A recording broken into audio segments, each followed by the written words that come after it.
If you struggle with lust, just know that you are not alone.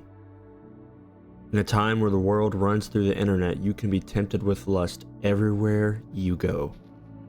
It's honestly inescapable, to the point to where the world around us normalizes it and encourages it. And even though it feels good in the moment, after that high is gone, we feel ashamed, guilty, dirty, and depressed. And it's a cycle that keeps going. I'm here to tell you the secret to finally break the lustful cycles and to put a defense against the temptation of lust. But to do this, I need to go back to the book of Genesis, to a man named Joseph. Now Joseph was sold into slavery out of jealousy by his brothers, and he was then put into the house of Potiphar. Joseph quickly gains trust with Potiphar. People say the story of Joseph is about having faith in God even throughout our hard circumstances. But I think it also holds the key to beat any temptation. In Genesis 39, verse 7 through 12, it reads this: Now Joseph was well built and handsome. And after a while, his master's wife took notice of Joseph and said, "Come to bed with me." But he refused. "With me in charge," he told her, "my master does not concern himself with anything in the house.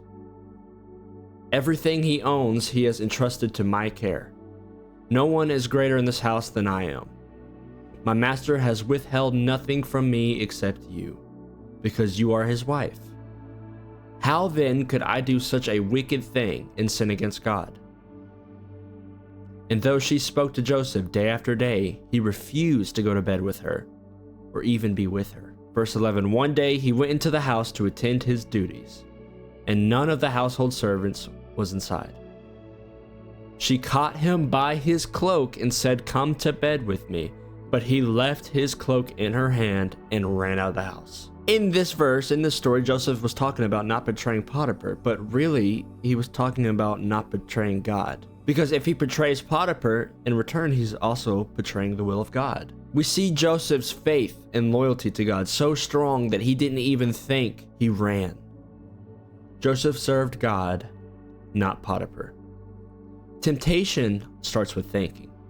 The second you think about lust, 9 out of 10 times, you're gonna fall to temptation. Joseph didn't think about possibilities. He thought about the outcome. And the only reason you think when being tempted is because you serve two masters.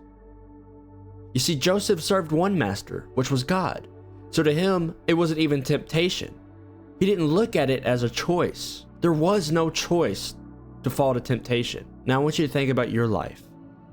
We are spiritual beings living in a physical life. Sometimes we serve two masters, even if we don't mean to. I mean, that could be our phone, sports, job, career. It can be anything. So what masters do you serve? Because you can really only serve one. You can't feed your spirit and your flesh because they cancel each other out. So do you serve God or yourself? Because the key to conquering lust isn't just faith and loyalty, it's also sacrifice and discipline. Joseph was so cut off from his flesh that he was able to shut down lust even when it was knocking on his door.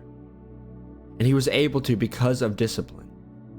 If you don't have discipline, you won't overcome temptation. Because even with strength from God, really listen to what I'm saying, even with the strength from God, you can't. Because if you had discipline, you would realize where that strength came from and why God has given it to you. God isn't giving you that strength for that one moment. He's giving you that strength for your entire life. So maybe you need to stop praying for strength and pray for discipline instead. Because to have discipline, you need to sacrifice your wants and needs, your goals, and your life. Discipline is saying, even though I'm surrounded by this world and the treasures it has, I'm giving everything I have, everything I am, to you, God, so that I may be like Joseph and serve you and only you, God, so that I can overcome the sins and temptations and finally conquer lust in my life. And that's how you can finally beat the temptation of lust and any temptation in your life. And this might be a little weird, but if you need prayer with temptation or just any prayer at all, just write a comment down below and I want to add you to my prayer list so that I can pray for you and others that are reading the comments as well. We can be in prayer for you because you are going to receive this breakthrough. There's going to be a breakthrough in your life.